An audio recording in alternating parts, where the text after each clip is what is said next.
गर्मियों में सब्जियों के बहुत ही कम ऑप्शन होते हैं। रोज रोज एक ही तरह भिंडी खाकर अगर आप लोग बोर हो गए हैं तो आप इस दही भिंडी की रेसिपी को जरूर ट्राई कर सकते हैं, जो कि क्रिस्पी होने के साथ साथ बहुत ही ज्यादा स्वादिष्ट होती है। चलिए आज की रेसिपी शुरू करते हैं। दही भिंडी बनाने के लिए मैंने आधा किलो भिंडी ली है, जिसको कि मैंने धो लिया है। धोकर अब हमने भिंडी को साफ कपड़े से पोंछ लिया था। अब हम भिंडी के आगे और पीछे के पार्ट्स को कट कर देंगे, बीच में से उसको दो पार्ट्स में से कट कर देंगे। देखिए इस तरह से कट करने के बाद अब हम भिंडी में कट लगा देंगे। ये देखिए पूरा कट हमें नहीं लगाना है, कुछ इस तरीके से हाफ कट हमें इसे भिंडी में लगाना है। भिंडी में हाफ कट लगाने के बाद इसी तरह से जो दूसरा पार्ट्स भी कट किया था उसमें भी मैंने हाफ कट लगा दिया। सभी भिंडियों में हमें इसी तरह से हाफ कट लगा देना है। अब हम इसमें 1 चम्मच नमक डालेंगे, इसके साथ ही आधा चम्मच मैंने इसमें लाल मिर्च पाउडर डाला है, 1 चम्मच सूखा धनिया पाउडर डाला है और आधा चम्मच मैंने इसमें हल्दी पाउडर डाला है। सभी बेसिक मसाले डालने के बाद अब हम इसमें 2 चम्मच के करीब बेसन डालेंगे। बेसन आप भुना हुआ भी डाल सकते हैं या कच्चा बेसन भी इसमें डाल सकते हैं। बेसन डालने के बाद अब हम इसे सभी भिंडियों के साथ बिल्कुल अच्छे से मिक्स कर लेंगे। ये देखिए बिल्कुल अच्छे से मैंने इसे हाथ से ही मिक्स किया है, जिससे कि सभी मसाले जो है भिंडी के साथ मिक्स हो जाए। अब भिंडी के साथ जब सभी मसाले मिक्स हो जाएंगे तब हम इसे कम से कम 5 मिनट रेस्ट के लिए रख देंगे। 5 मिनट के बाद मैंने गैस पर एक पैन रखा है, उसमें मैंने मस्टर्ड ऑयल डाला है। 1 कटोरी के करीब मैंने मस्टर्ड ऑयल डाला है। ऑयल अच्छे से गर्म हो चुका है। अब हम एक एक करके इसमें सभी भिंडियों को डाल देंगे और जितनी भिंडियां पैन में आ सके उतनी भिंडियां डालकर एक बार में इन्हें हल्का गोल्डन ब्राउन होने तक के लिए फ्राई कर लेंगे। देखिए बिल्कुल मीडियम टू हाई फ्लेम पर भिंडियों को कम से कम 1 से 2 बार लगातार चलाते रहेंगे। देखिए भिंडी हमारी बिल्कुल अच्छे से फ्राई हो चुकी है।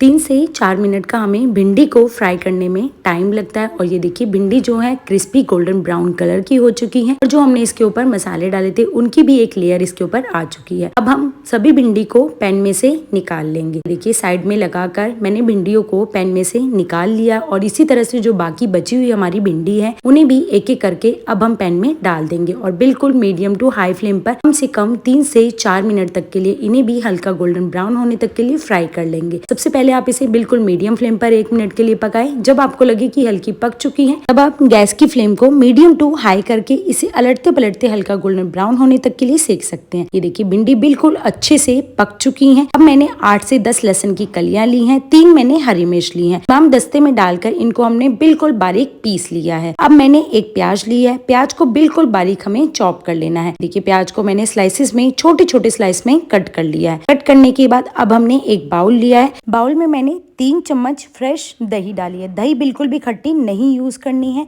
आधा चम्मच लाल मिर्च पाउडर, 1 चम्मच सूखा धनिया पाउडर और आधा ही चम्मच मैंने इसमें हल्दी पाउडर डाला है। सभी तीनों मसाले डालने के बाद अब हमने दही के साथ इन्हें अच्छे से मिक्स कर लिया है। अब हमने पैन में से एक्स्ट्रा ऑयल निकाल दिया और इसमें 4 चम्मच मस्टर्ड ऑयल डाला है। ऑयल गर्म हो जाने के बाद अब हम इसमें आधा चम्मच अजवाइन डालेंगे, आधा ही चम्मच मैंने इसमें जीरा डाला है। दोनों चीजें जब अच्छे से पक जाए तब हम इसमें जो हमने प्याज को चॉप करके रखा था उसे डाल देंगे। डालने के बाद बिल्कुल लो टू हाई फ्लेम पर इसे लगातार हमें प्याज को चलाते रहना है, जिससे कि जो प्याज है वो बिल्कुल अच्छे से पक जाए। अब जो हमने लहसुन अदरक का पेस्ट बनाकर रखा था उसे भी अब हम लहसुन और हरी मिर्च के पेस्ट को प्याज के साथ मिक्स कर देंगे और बिल्कुल लो फ्लेम पर इसे लगातार 1 मिनट तक के लिए चलाते रहेंगे। प्याज को हमें जब तक पकाना है जब तक कि प्याज हमारी हल्की गोल्डन ब्राउन कलर की ना हो जाए। ये देखिए प्याज बिल्कुल अच्छे से 1 से 2 मिनट में पक जाती है। जब प्याज अच्छे से पक जाए तब हम इसमें 2 टमाटर की मैंने प्यूरी बनाकर रखी, उसे भी हम पैन में डाल देंगे। पैन में डालने के बाद अब हम इसे प्याज के पेस्ट के साथ मिक्स कर लेंगे और बिल्कुल लो फ्लेम पर लगातार 1 मिनट तक के लिए चलाते रहेंगे। देखिए सभी चीजों को बिल्कुल अच्छे से हमें मिक्स कर लेना है। मिक्स करने के बाद अब हमने गैस का फ्लेम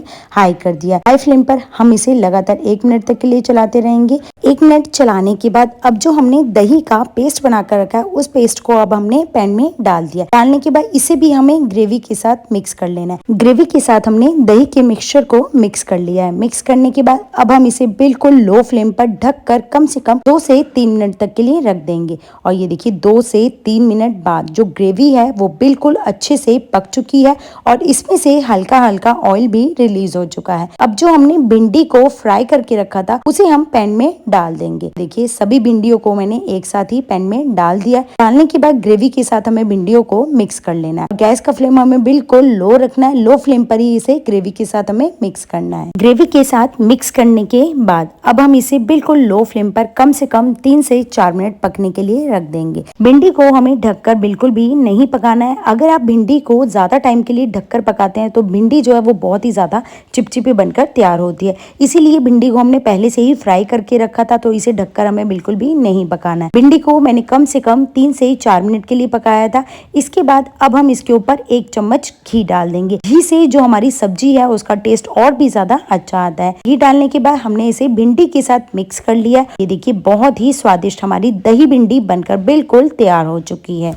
अब हम भिंडी को गर्मा गर्म सर्व करेंगे। आप भिंडी को पूड़ी, पराठा, रोटी किसी के भी साथ खाइए, ये बहुत ही ज्यादा खाने में स्वादिष्ट लगती है। अब भी इस रेसिपी को ट्राई कीजिए और वीडियो पसंद आए लाइक शेयर सब्सक्राइब करें।